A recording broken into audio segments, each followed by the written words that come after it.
malaika wamwe musandifure muponesi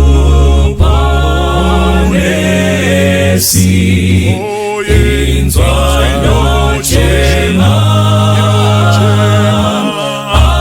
apo malaika wamwe musandifure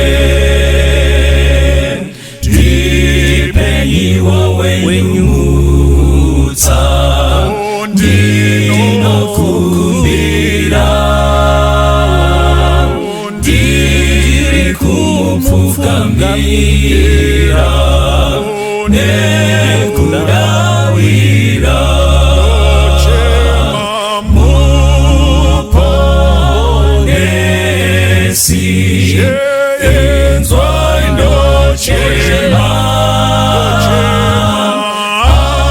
apo malaika wamwe musandifure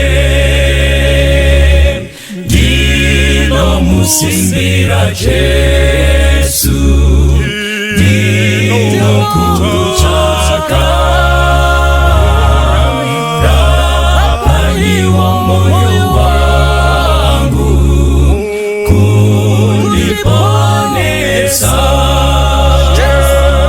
muponesi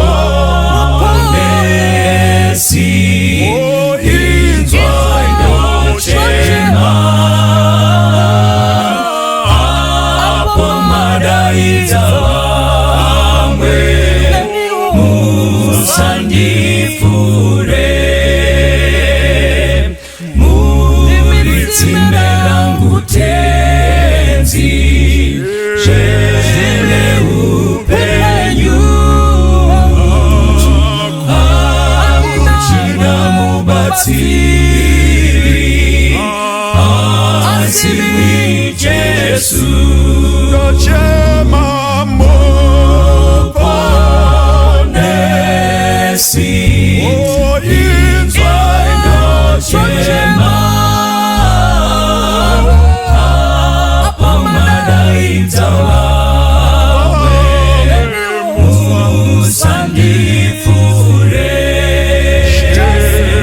muponesi inzwa inochema apo malaika wamwe musandifure apo malaika wamwe musandifure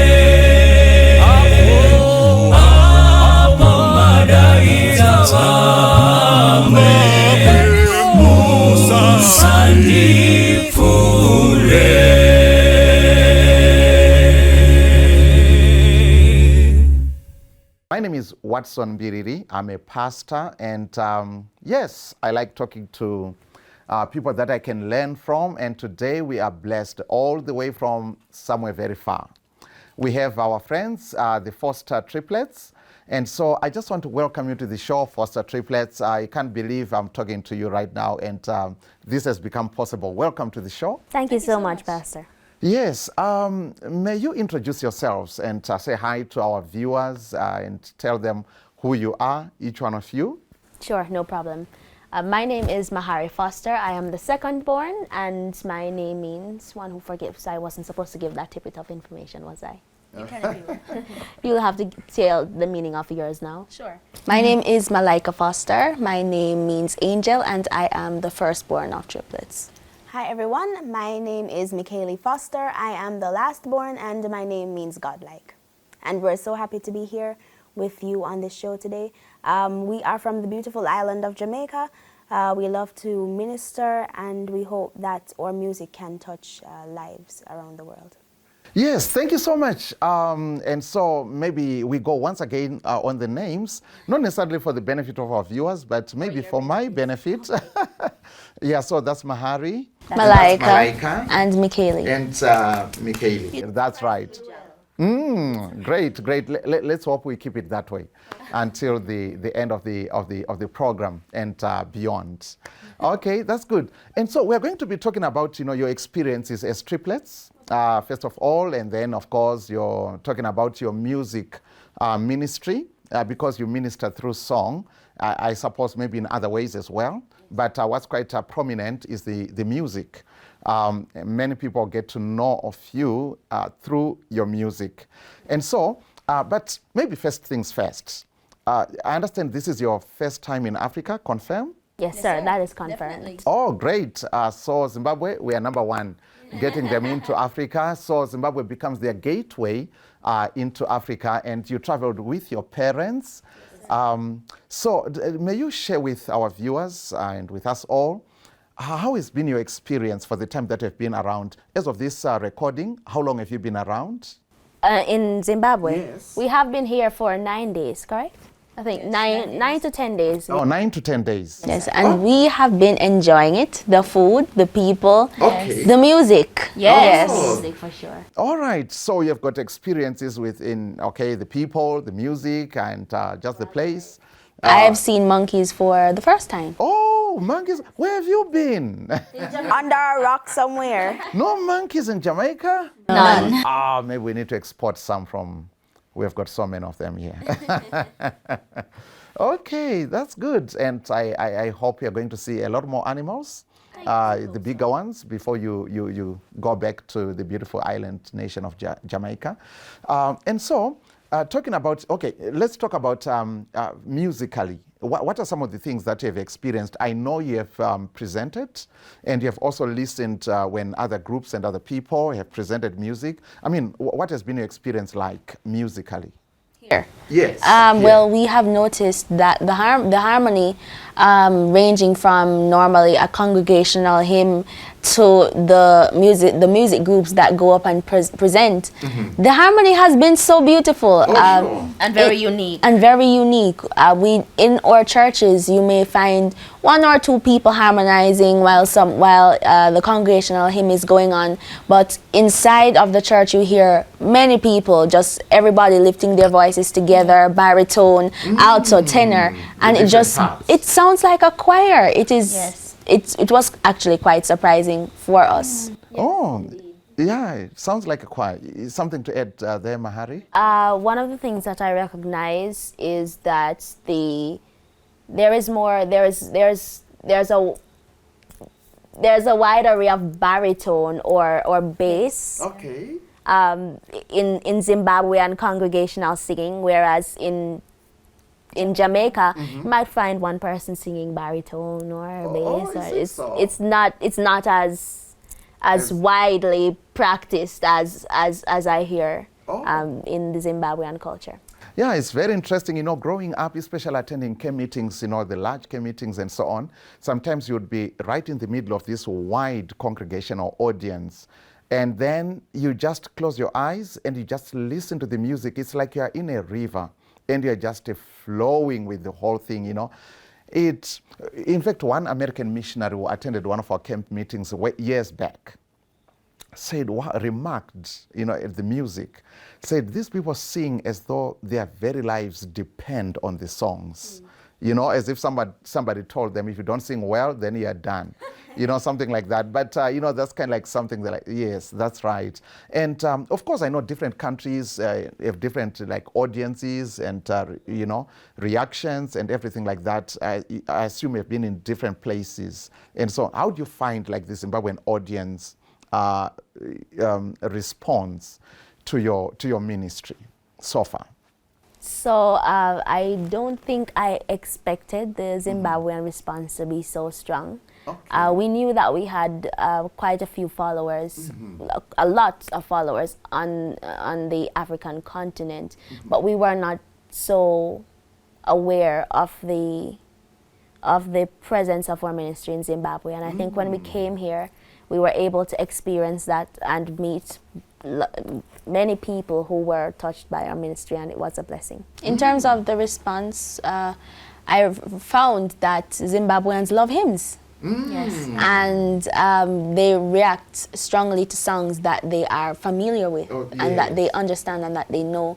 And so coming back to Zimbabwe, I think we'll be learning more Shona songs and more hymns. Yes, yes. And Michaeli, any Shona words maybe that have picked during your stay so far? Oh my goodness, you know, when you just asked me that question, it completely slipped my mind. Should I help you? That's what sisters are for. Indeed, indeed. The first thing I learned when I got here was Makadini. So I wish I could say it the way you do. Makadini.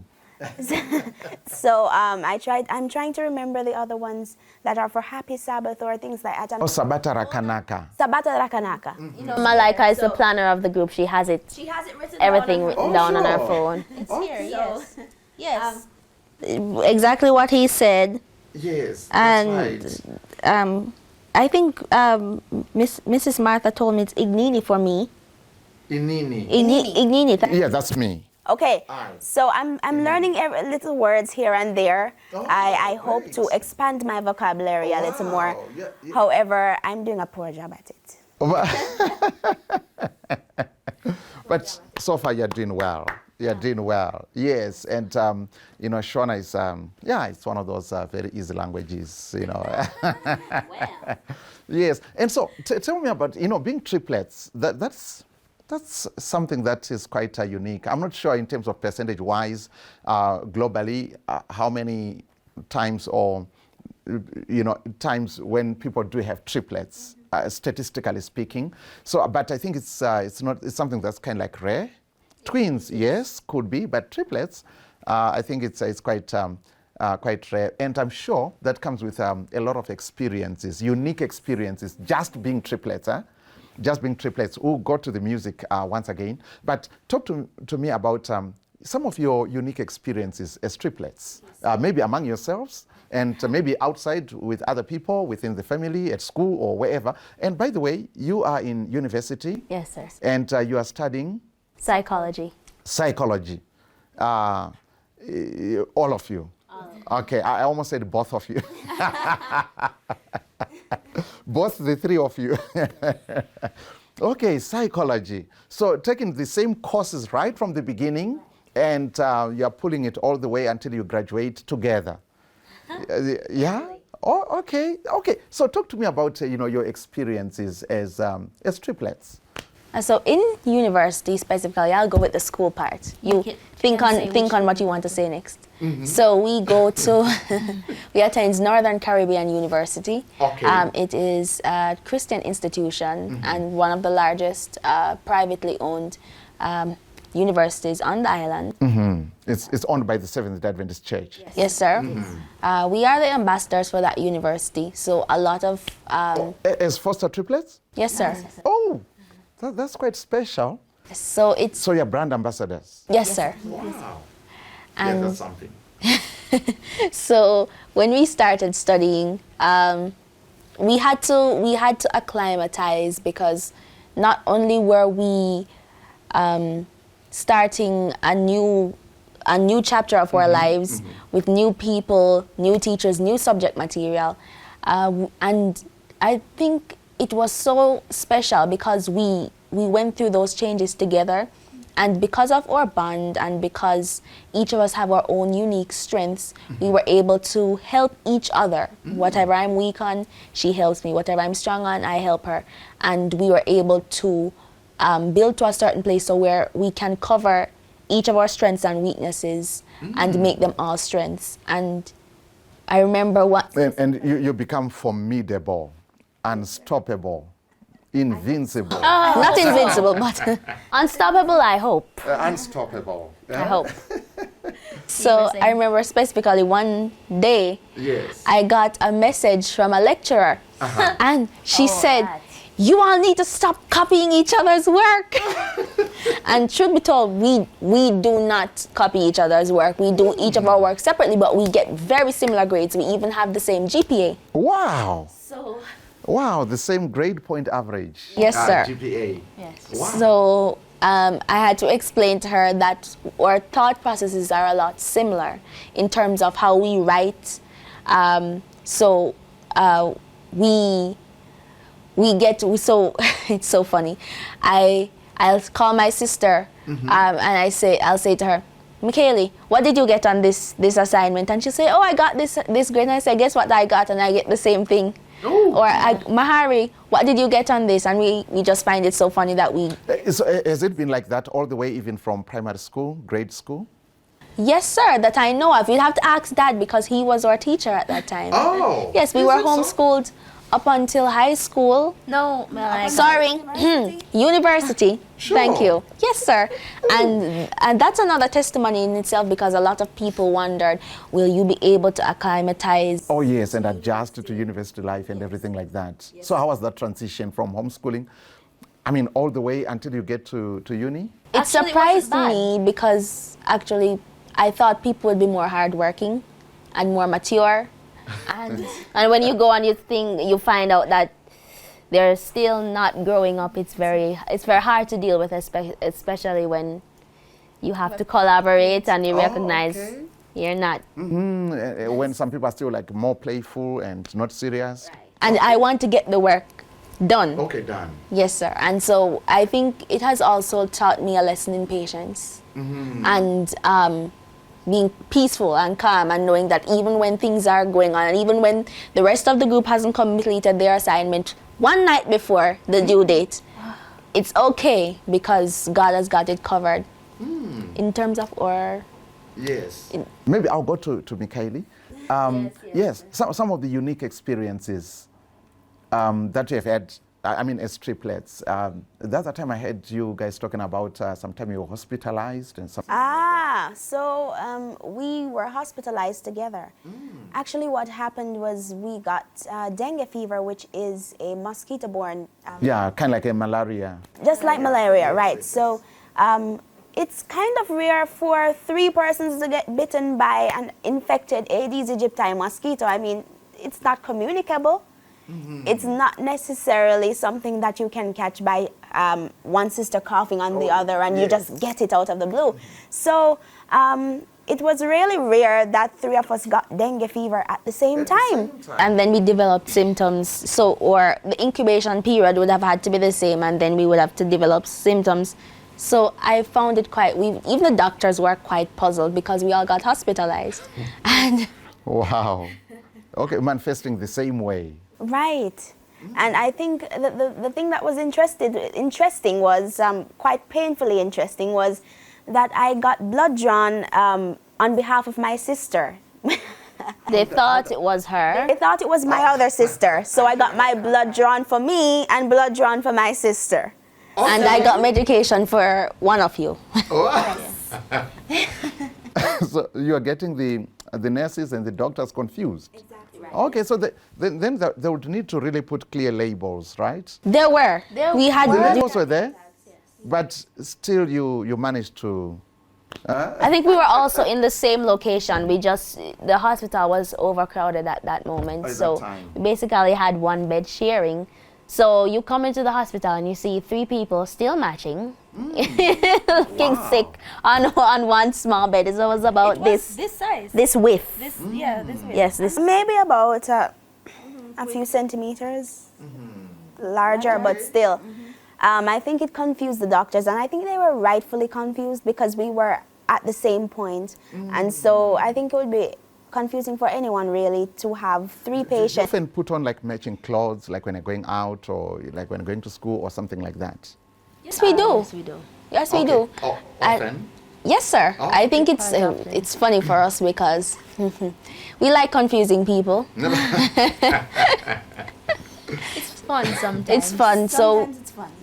one person will start the conversation, the other person will maintain the middle of it, and then the other person will finish it, and then we say, "Did you notice anything different?" And then when the person doesn't know, we say, "Well, you see, you weren't speaking to the same person." Okay. Okay, and so, but maybe your friends can tell your voices apart, like maybe on the phone? No. They can't. Yeah, you know, and that's the other thing. When you were singing, I noticed that you just switch. You know, I was trying to figure out who is doing the lead part.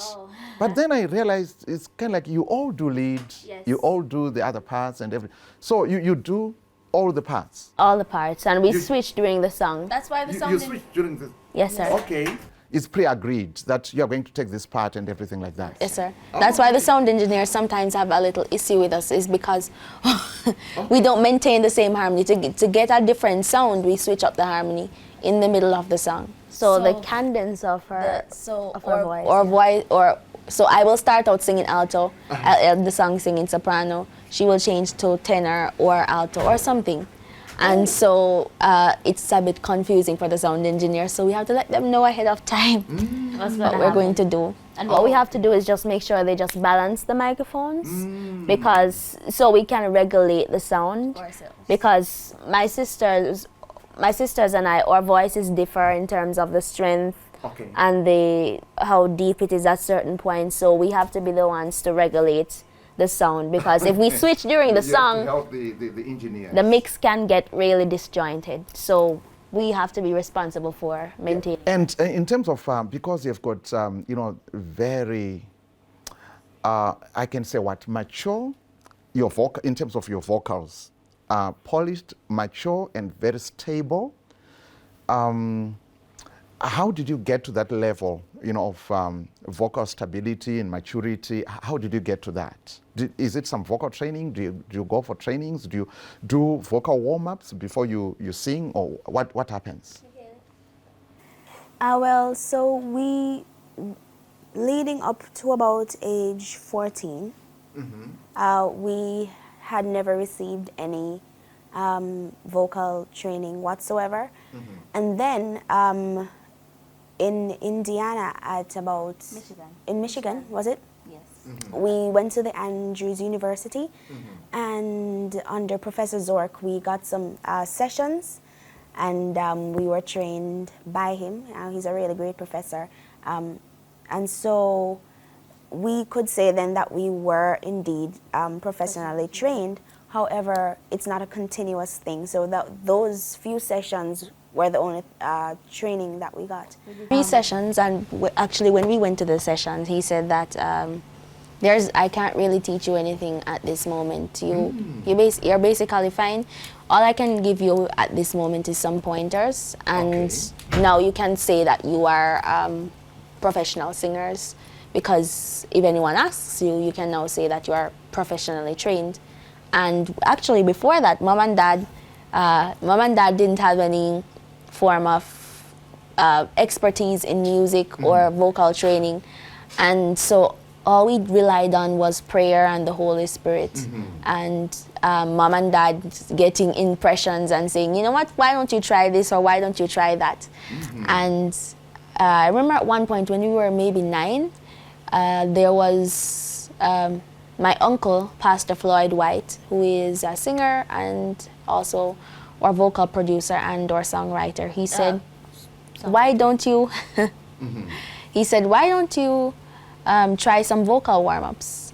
And that is basically a way to prepare your voice before you sing, helps maintain your voice, can also help to strengthen it and increase range and mobility.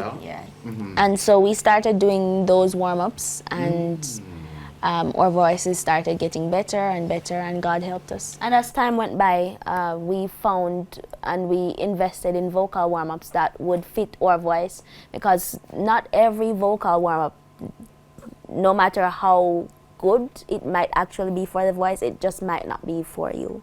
So for example, lip trills, there's even a way to do lip trills because it can hurt you. You can push too much, and when you start pushing, in many of these exercises, once you start pushing, you can cause strain, damage to your vocal cords. So even in warming up, there has to be a level of care taken. Okay. In doing that. I guess some of the people that really need, learning and understanding about vocals is pastors, preachers, particularly the African preacher. And Jamaicans too. Oh, and Jamaicans too. Okay, yeah, because sometimes I think we're just oblivious to that part. You just get into the pulpit and then you're stretching your voice so much, maybe without some preparation that has taken place and so on. So the vocal cords from cold to red hot, white hot, and everything like that. You know how, we black folks, yeah, to do the preaching, right? Yeah, but Not complete without it. yeah, it's not complete. Somebody has to sweat, and you have to. That's right. And so, Mahari, take me to the very beginning. As far as you remember, when did you start out musically, singing? When did this start? Was this intentional? Was this accidental? Or is it just incidentally happened? Well, my parents would tell you that from the age of 2 you were singing harmony. But in my memory, I do remember at the age of 5 that we actually started singing. Probably Dad would go and preach somewhere, and we'd sing afterwards. I remember us singing "God Will Take Care of You" with Mom. Oh. So it wasn't. At first, it was not a very professional thing. But I think after the age of 5, that's when we started being asked to come to churches, and from there. You were receiving requests. Yes, sir. And from there, it just started widening and widening. Okay, so you would have a lot of, like singing at home. Singing in family worship. Yes. In family worship. Yes, sir. Okay, and getting that, blending and these family harmonies, and I've heard like Bill Gaither talk about, there's no harmony like family harmony. For example, when you listen to the Martins, and the Katinas, these brothers from the Pacific, one of those Pacific island nations, and so on. And there's something about music from the islands, the harmonies from the islands and so on. And family harmony is the best. Family harmony is the best. And okay, so what are some of your experiences musically? I assume you've been to different places. Zimbabwe definitely is not your first place. Right. Where else have you been? And what are some of the most memorable, maybe if I can say performances or, experiences that you've had musically? And what does music mean to you? Right. So, because our ministry is widely followed in the United States as well as Canada, we have up until now focused majority of our attention on those places. But right before the pandemic, we were beginning to diversify in terms of the UK. And our ministry actually grew during the pandemic for different places in Africa, such as Zimbabwe and Zambia and those African nations. Okay. So we were about to go on tour actually as soon as the pandemic hit, and we were going to diversify into other countries apart from the US and Canada. But as soon as the pandemic came into view, everything else kind of took a back seat. But now that the COVID-19 is not behind us, but is starting to go into our rear view mirror a bit, these countries have now become quite the option for us. And in terms of some memorable places that we have been, I remember we went to the US. I forgot the year. You can help remind me. What, 2017? No, not 2017. Okay, I'm wrong. I don't know what you're talking about then. So we went to the Gatlinburg Gathering. It's basically, it's in Tennessee. Okay. And it's where the Gaither Vocal Band goes, the Collinsworth family, the Hoppers, the Martins, sure. those groups. So we went, and for younger groups, you do what's it named, Mahari? Musical showcase. A musical showcase, almost like a Audition. audition. Yes, an audition. Yes, thank you. And if you are chosen, you go to the main stage where the other groups sing. So the first night, we saw Jeff and Sherry Easter. And Jeff Easter said to us... Great musicians. Yes, indeed. He said to us, why don't you come up on the stage with us tonight and sing The Promise? Over and over. Okay. Thank you. Your memory is not good.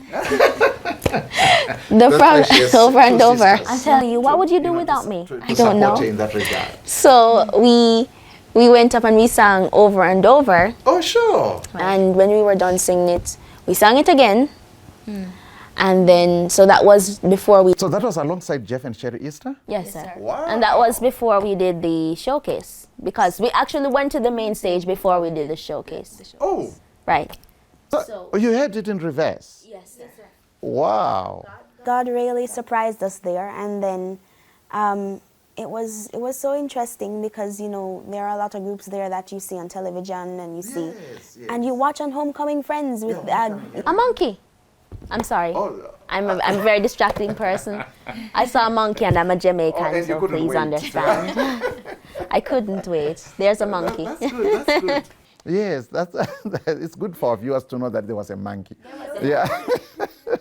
So we went to the showcase actually, and many of the groups like the Hoppers and some of those formidable people in gospel music, in Southern gospel music, Southern gospel, yes. they actually came to the showcase to watch us sing that day, and we were able to sing with the Hoppers as well on the we did the main stage that night. We sang with some of the Southern gospel groups. Okay. And we sang the other night, and then we did a concert slot. Yeah. Oh, a concert slot. So we were just supposed to do a showcase, and if we I think musically that's kind of like just as good, I mean, as great as it becomes. When you're, you know, rubbing shoulders with those kind of people, yeah, that's quite something. Is it like you got, these people identified you, or do people apply to go there, or what? Oh, they apply. They actually have to Send in some tape?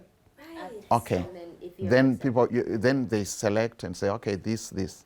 Interestingly, we were not supposed to go there, and a group dropped out the last minute. And we went, and with God's help, we were able to meet new people. Yes, God really surprised us there. As for, you know, different you know, experiences in ministry and music, many of my most not favorable, I'd say more impressionable memories are when I see people transformed, because that's the goal of ministry here. Yes. It's to see lives transformed, other than just singing and sounding good.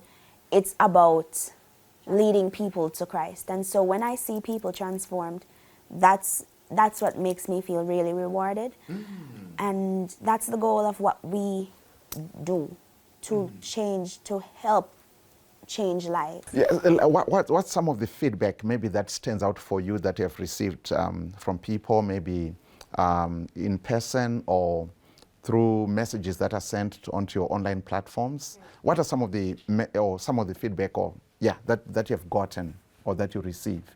We've heard a lot of people say, you know, you put me to bed at nights, especially when I cannot sleep and nothing works. I'm so happy to know that people can listen to the ministry and find some peace. Also, I've seen, you know, letters where people say I was going to commit suicide, and I have given up that ideation, or I've been depressed and your music has helped me, or I've been saved because of your ministry. Because of your music. There's a lot of this happens, and actually it's a heavy responsibility, but at the same time I feel because of this I feel such a strong need and urge to be in the kingdom, because a lot of parents come to me and say, you are my children's role model, and get to heaven, because if you don't go to heaven, they are not going there either. And yeah, because people say, well, if this thing doesn't work for the foster sisters, I mean, who am I? And you know, so on one, it's a great responsibility, you know, a great responsibility, because you are really, an inspiration and a model to a lot of young people and to all of us. Yeah, and honestly, yes, we just pray that God keeps on helping you on in the ministry. Thank you. Yeah, I kind of cut in there when you were still speaking. But- All right. We've also heard that there was this lady that said she was listening to this song that we did, and I think it was her right ear, it was almost deaf. She couldn't hear out of it, and when she listened to that song, she received her healing. Oh, sure. Yes. Amazing. And I've listened to I'm grateful to your parents. They gave me a copy of I think that's your latest album. Yes. Oh, yes, that's right. Yes, Grace carried me here. That's right, and it's beautifully done. We'll put the picture right for everybody else to see what beauty looks like. Huh? Yes, beautifully done, and it's professionally done. Whoever those people who do the recording, I noticed the recording was done in Jamaica, but then the mastering and whatever was done in North Carolina, in the United States. And so because it was so good, as I was listening to that, I said, I just liked it so much. And then one of the songs that stood out for me, like Promise Keeper. Yes. Yeah, wow, he's a promise keeper. I said, wow. And then the other one, I think that is what, Hope in a Needle? Hope in a Needle. Yes, Hope in a Needle. And you guys wrote that one? Yes. Yes, wow. Oh, great. Tell me, what's the whole concept of it? Of course, I listened to it and I got it, and something struck me because of the situation that we find ourselves in as a society within Zimbabwe. I think what you're talking about in that song relates or resonated with some of the issues that we're really battling with as a society. So, in summary, what are you talking about in this song? What are you talking about in this song? Well, I was the one that started writing the song. I think I woke up and I had the realization that there are so many people that are battling with things that God would like to battle for them. Okay. They are struggling with things that God is saying, I've already won the battle over, so you can stop fighting. And stuff like smoking and promiscuity and substance abuse. All those things, God is saying, I want to take it from you. So people are trying to find hope. Hope In in a all needle. these things. Yes, and Yes. and there's something that you put there in that line that to pull something out of Trying to pull strength from a cigarette. Oh yeah, trying to pull strength from the imagery and the way you play with the words there. It's so poetic and it's just so beautiful. Yeah, it's just so beautiful the way you put the images across. And everything like that. When I saw the title Hope in a Needle, I said, what could that be? and the whole album is just amazing. It's just awesome. Yes.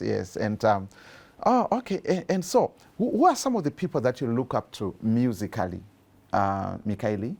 As foster sisters, do you have maybe some people that you look up to as foster sisters, or maybe individually you have people that you say, I would love to sing like that, or well, I really feel blessed listening to this? So I cannot give you specific names because there have been so many gospel groups and even gospel singers that have inspired us as a whole. We've pulled strength from lots of Southern gospel singers. I know we've grown up listening to Southern gospel, the Gaither Vocal Band, groups like that. Exactly. And so we've garnered a lot of insight and a lot of strength from many groups, both locally, internationally. And I can say, as of now, from Zimbabwe as well, we're getting new inspiration from different groups. And so I cannot put my finger on it and say, oh, this person I've get, because there's so many people. A whole lot of people. Exactly. And I don't think that would be fair. I think it's really, it's a combination of different sources that have created this. Okay, and so speaking to that, you have already done quite a lot. You have 3 albums that you've done. So I'm still waiting for the other 2 because I only have 1. And so looking at that, and you have rubbed shoulders with these people that we see singing. In the Gaither, homecoming videos and so on. You have been on that kind of stage. What else is there still for you people musically, considering you are this young and you have already achieved that? What else do you look forward to? I mean, what ambitions do you still hold? Well, I cannot.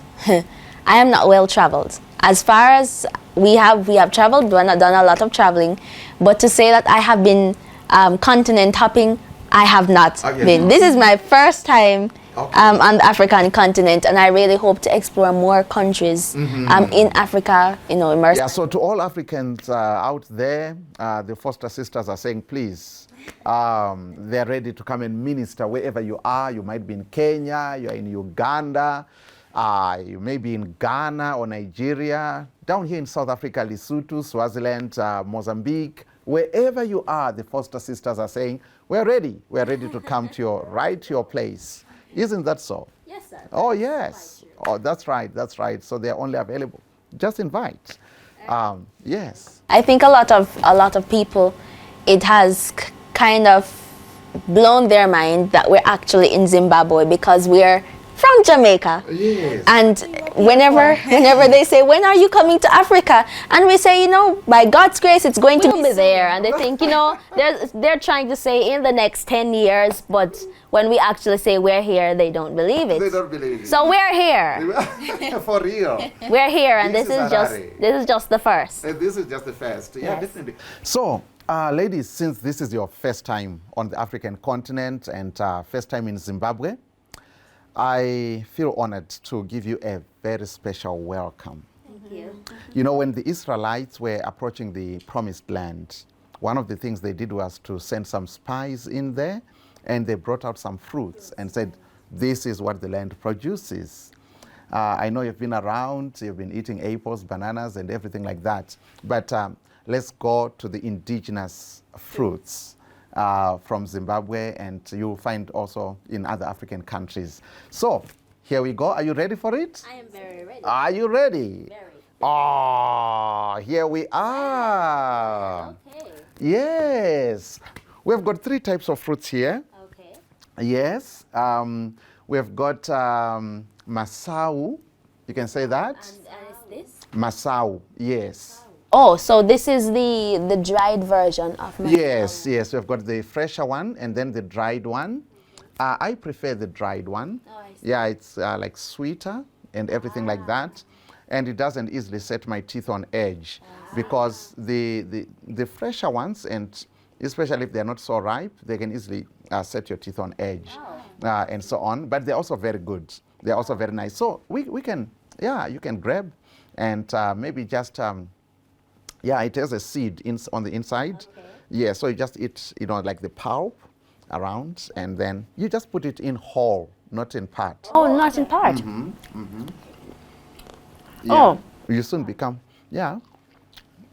just take a few seconds to listen to it.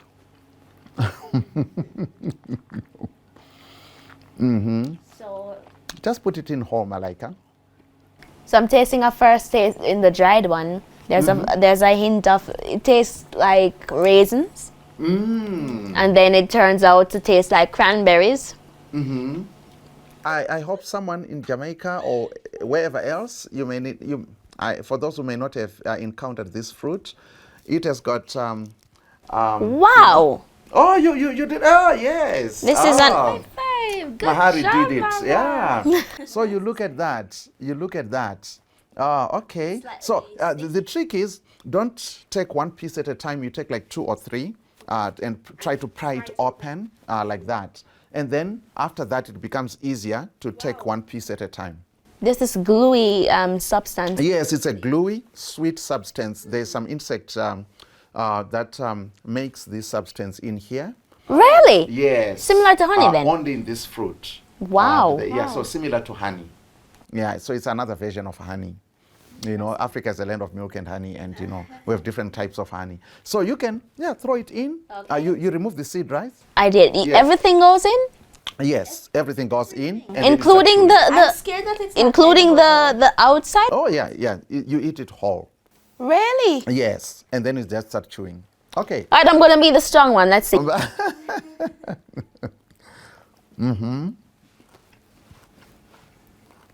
Let's chew. for chewing. How's that?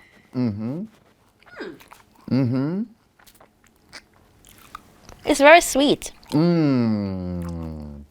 Very sweet, right? All of this goes in. Just make sure you have removed the seed. Okay, the seeds. And then you just take it all in. Yes. Okay, Pastor, I'm struggling a little here because I'm still having trouble opening this. Okay, I can have some of yours? Great, beautiful. Start to work on it. So this then acts like your toothbrush. And for flossing your teeth naturally. Really? Yeah, you can, it flosses because it's fibrous. Right. I see. Yeah, it's fibrous. It flosses your teeth naturally while you're in the jungle and so on. Yes. Mikaeli, I want you to... Chew it some more. Okay. This was a very sweet welcome. Thank you. A sweet welcome. I can't explain. You enter Zimbabwe on a sweet note. Yes, indeed, indeed, indeed, indeed. I think I'm going to have to find more of these. I like it. I like it. How does it taste How does it taste? to you? It's a mixture of different things that I've tasted. Yes. Yes, indeed. I can't put my finger on it, but it tastes familiar, but not familiar at the same time. Where do people get to follow the Foster Sisters? What social media handles do you have? Where can people find your music, your material, and everything like that? Good question. We've made it very easy for you, ladies and gentlemen. The Foster Triplets on Facebook, YouTube, Instagram. The Foster Triplets. And for Gmail, it is hold on, I said Gmail? He said that he For Gmail. Yes, Right, ooh.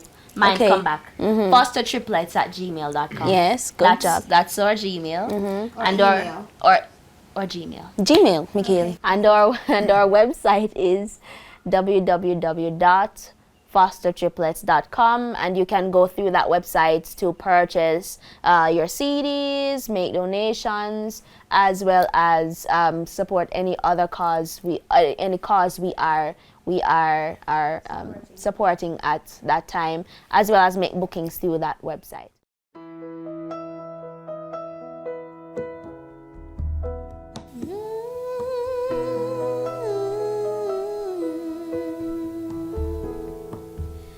How deep the Father's love for us, how vast beyond all measure, that He should give His only Son and make our wretch His treasure. How great's the pain of searing loss, the Father turns His face away, as wounds which mar the chosen one bring many sons to glory.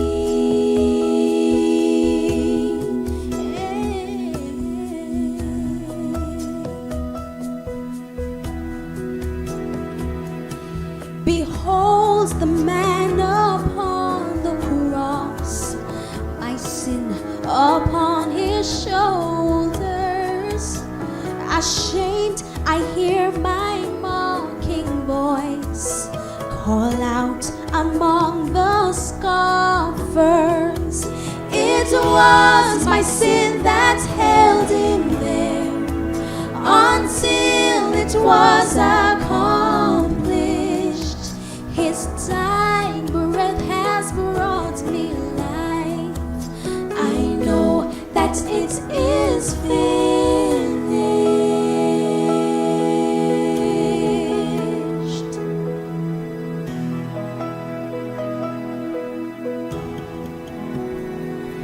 I will not boast in anything, no gifts, no power, no wisdom, but I will boast in Jesus Christ, His death and resurrection. Why should I gain from His reward? I cannot give an answer, but